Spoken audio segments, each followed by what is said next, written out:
समय पहले किसी जंगल में एक बूढ़ा जादूगर रहता था।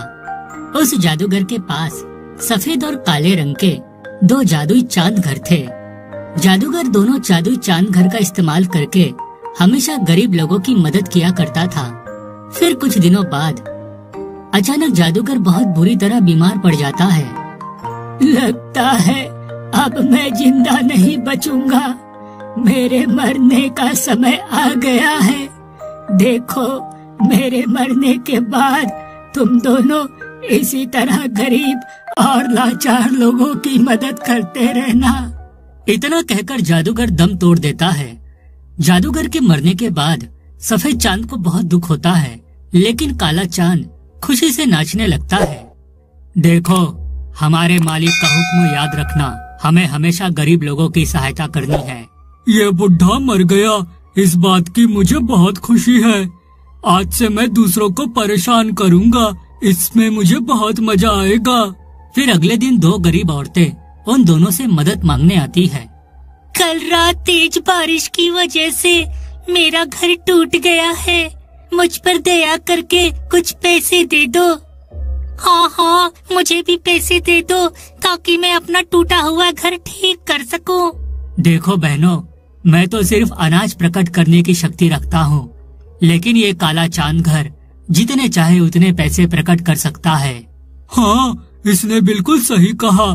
मैं ढेर सारे पैसे प्रकट कर सकता हूँ, लेकिन मेरी एक शर्त है, तुम दोनों को आपस में लड़ाई करनी होगी। जो औरत जीतेगी मैं उसे माला माल कर दूंगा। दोनों औरतों के सामने कोई रास्ता नहीं था, इसलिए वह दोनों काले चांद को खुश करने के लिए आपस में लड़ाई करने लगती है।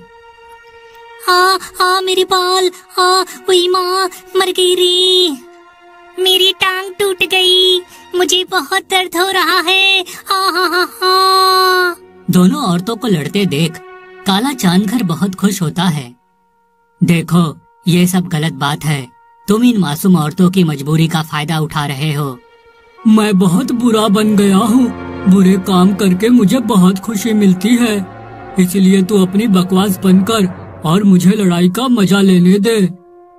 देखते ही देखते दोनों औरतें बुरी तरह घायल होकर जमीन पर गिर पड़ती है। अरे, तुम दोनों तो घायल होकर गिर पड़ी, मुझे बिल्कुल मजा नहीं आया, इसलिए मैं तुम दोनों को पैसे नहीं दूंगा। चलो भागो यहाँ से। काले चांद की धोखेबाजी से दोनों औरतों को बहुत दुख होता है और वह दोनों रोते हुए वहाँ से जाने लगती है। लेकिन तभी सफेद चांद घर उन दोनों औरतों को 2 अनाज की बोरियां दे देता है। फिर वह दोनों औरतें सफेद चांद घर का शुक्रिया अदा कर वहाँ से चली जाती है। इस तरह कुछ दिन बीत जाते हैं। फिर एक दिन एक बूढ़ा आदमी अपनी जवान लड़की को लेकर वहाँ आता है।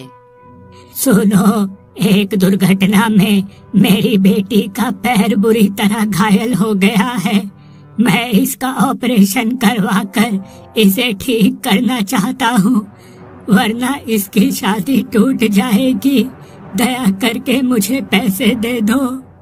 सुन बुड्ढे, अगर तुझे पैसे चाहिए तो तुझे मेरे सामने डांस करके दिखाना होगा, उसके बाद मैं तुझे पैसे दूंगा।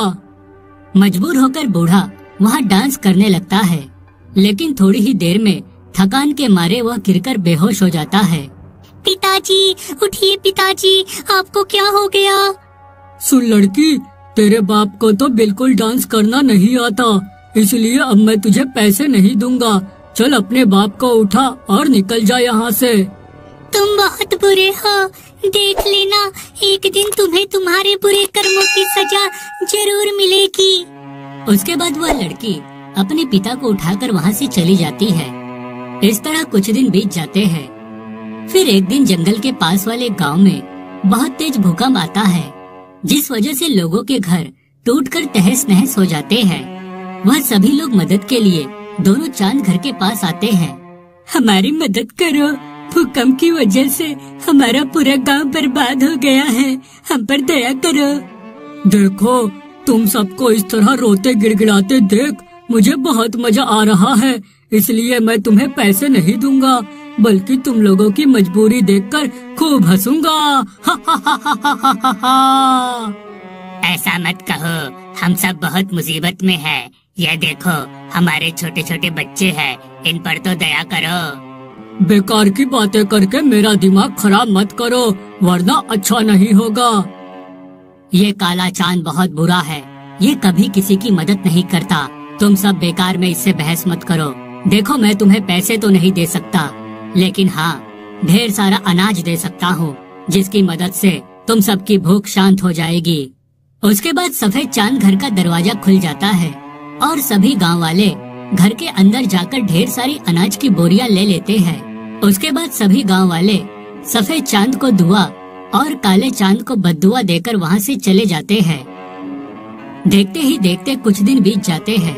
फिर एक दिन उस जंगल में तेज तूफान आता है। तूफान इतना खतरनाक था कि वह दोनों चांद अपनी जगह से लुढ़कते हुए पहाड़ की चोटी पर जा पहुंचते हैं। दोनों चांद पूरी ताकत लगाकर अपने आप को बचाने की कोशिश करने लगते हैं। तभी वहाँ से गुजर रहे कुछ गांव वालों की नजर उन पर पड़ती है। अरे वो देखो, दोनों चांद घर खाई की तरफ गिरने वाले हैं, हमें उन्हें बचाना होगा। सभी लोग उन दोनों को बचाने पहुँच जाते हैं। देखो, ये सफेद चांद घर बहुत अच्छा है, ये हमेशा दूसरों की मदद करता है, इसलिए हम सिर्फ इसे बचाएंगे। उसके बाद सभी लोग सफेद चांद घर पर रस्सी बांधकर उसे खींचते हुए पहाड़ी की चोटी से दूर ले जाते हैं। अरे तुम सबने उसे तो बचा लिया, अब मुझे भी बचाओ, वरना मैं खाई में गिर जाऊंगा। तू बहुत बुरा और दुष्ट चांद है, तूने हमेशा दूसरों की मजबूरी का फायदा उठाया है, इसलिए हम तुझे नहीं बचाने वाले। फिर सभी गांव वाले उस काले चांद को धक्का देकर खाई में गिरा देते हैं। हाय, मर गया रे, कोई बचाओ मुझे।